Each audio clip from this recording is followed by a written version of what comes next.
Hello Internet, so nice to see you. Let's read today's question. What practice approach would you suggest to playing chord fills smoothly? Also to develop complete fretboard mastery. Okay, so what are chord fills? If you guys don't know what chord fills are, don't feel bad. I actually didn't know either. I mean, I knew how to play them. I didn't know they were called this way. So, chord fills are when you play a chord and you're strumming a chord and you change your grip on the chord to create these variations in the chord, okay? Some songs became famous for a chord fill. For instance, everybody recognizes these.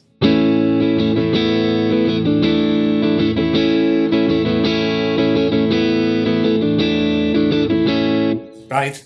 Or everybody knows this.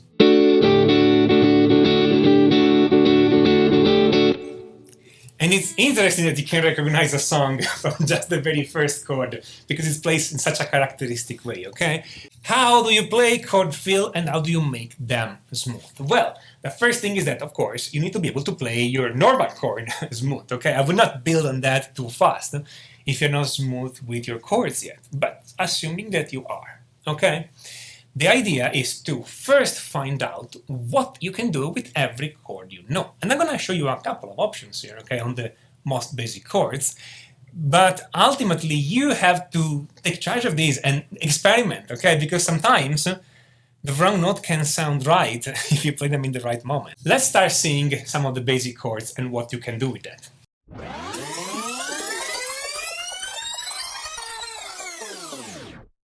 Let's see what you can do with A and D, okay? Now, A is played this way, D is played this way. Okay? And again, if you don't know those two chords, well, write me an email so we can start from there. But if you know those two chords, there are several things you can do with them, okay? The most common thing to do with both of them is to put either a note here or to use the open string here. So even here, you can put a note here, or you can use the open string, okay? So on the top note that you're fingering, both here and here, to play the open string, it's very easy, just lift the finger. Same here, lift the finger. To play the extra note, here you have two possibilities. You can either use the pinky, you can shift the ring finger. And typically, you will find one of those two things way more natural than the other. I cannot tell you which one you'll find more natural, but you'll find one of them more natural than the other, use that, no problem. Here on D, it's typical to use just the pinky to fret this extra note here. Okay, and then you can go back and forth between those in any order you want, and as many times as you want. So what I would recommend you do at first is just that you strum those chords down once and change every time. So.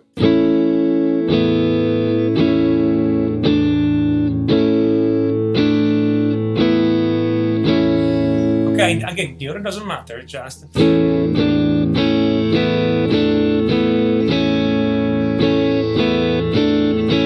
Same for the D.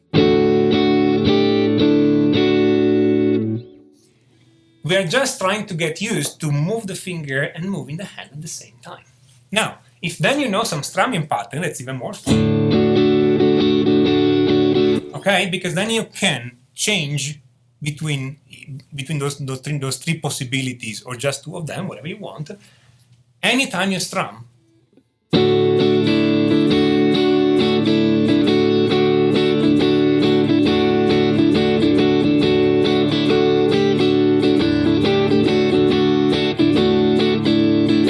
The same thing over and over, or you can change every time, okay? The idea, again, right now is to fool around with this idea and just keep a strumming pattern up the pulse of the song going, okay? And change those fingers. Once you have those basic things under control, you can start with the more advanced things, okay? What are the more advanced things? Well, we start with the D. And we start fingering the D chord in a different way, okay? Which I'm gonna do this way. What does that mean? Well, most people finger the D chord this way. So they have the index finger here, the middle finger here and the ring finger here. What I'm showing right now. But instead I'm telling you, finger the D chord this way, do a bar with your index finger on the first 3 strings and use your middle finger here. That's an alternative way of playing the D chord. Some people play this naturally, so I'm not even telling you anything new right now. But you see that now I have 2 free fingers. I have my ring finger and my pinky. And those fingers can reach further up on the fretboard. So, and indeed, I may need to have more frets here, even if just for this, because now I can reach this note here, and this note here, and this note here. And those 3 notes here are very, very interesting on the D chord, okay? And I still have this one.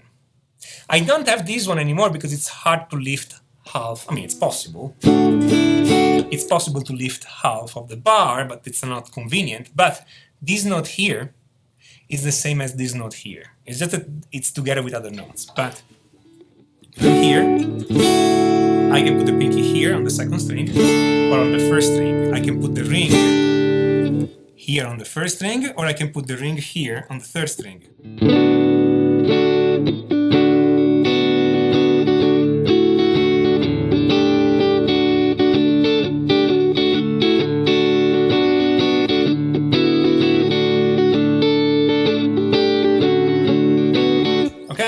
And by the way, I can put down 2 or more notes at the same time, so I can put down my ring finger here and my pinky here at the same time, okay, to create a very sweet sound.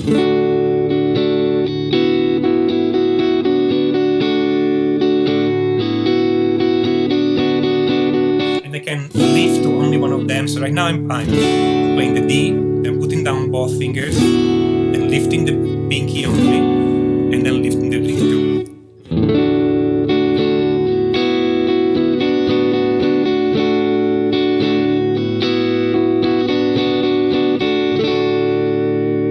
Okay?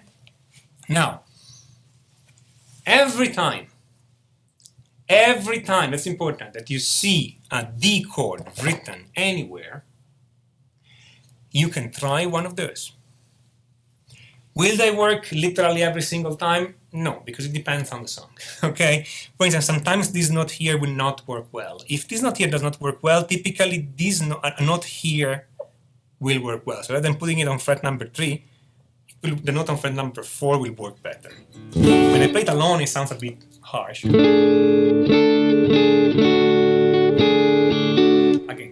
harsh, but if I put it together with these and these,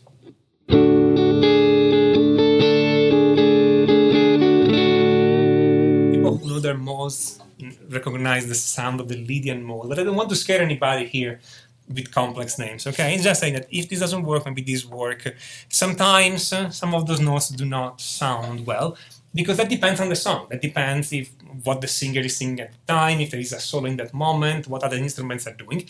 But here's the thing, you can always try, okay? Maybe you cannot improvise with that, unless you know the sound of all of them, but you can always try to change and play any of those, anywhere, okay? Every time a song has D, you can try one of them. Now, here's the thing, it doesn't need to be more complex than that, because you pick 1 or 2 of them, and you pick a strumming pattern, and you just lift and put your fingers down on the fretboard and you lift them, and you hear what's happening, and then you experiment a little bit, and you will find something you like, okay? It's very fun.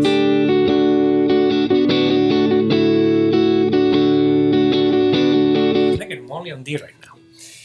On A, you can do something similar. There are several things you can do on A. For instance, you can put a note here or here. That's a bit hard to do, because if you have 3 fingers down here, it's a bit hard to put the pinky here. But again, I can play this as a bar, trying to leave the first string open, okay? And here too, I can try and play this note here. And let me try also this note here or this note here. One of those 2 will work better than the other, okay? You can try this note here too. That could be a little bit hard to guess sometimes. But the idea here, if you want those extra notes on A, you have to play A using a bar, okay? And the bar should hit only only those three strings and try to let the first string ring open. The trick of doing it is to bend your finger this way down. Okay. Then you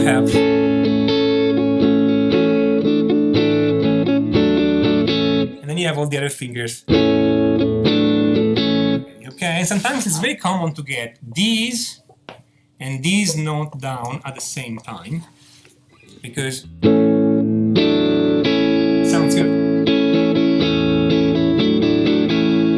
Okay, again, you hear all of them in classic rock, in folk, in pop. It's kind of part of the language. Okay, now I would recommend, if your problem is getting those down fluidly, I would recommend you stay only on those two chords for a few days. I mean, not forever, okay?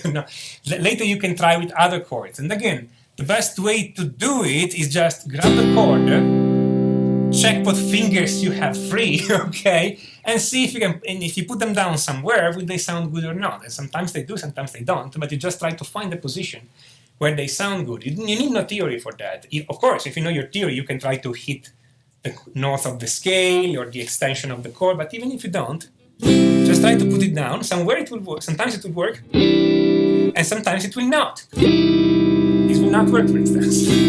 Okay, so just go, and if it makes your nerve, okay, it's not a good note. Otherwise, it is a good note. Okay, so just. It's very obvious when it's good or not. Just experiment with your fingers. But the important point is, you take this slowly. You start with a very simple strumming pattern, and you try to change between those notes slowly, okay? So, don't go immediately, okay? This would be enough at the beginning. Just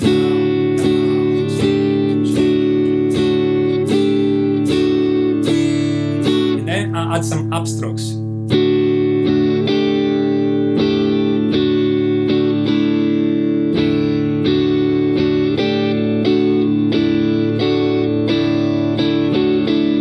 Okay, very slowly.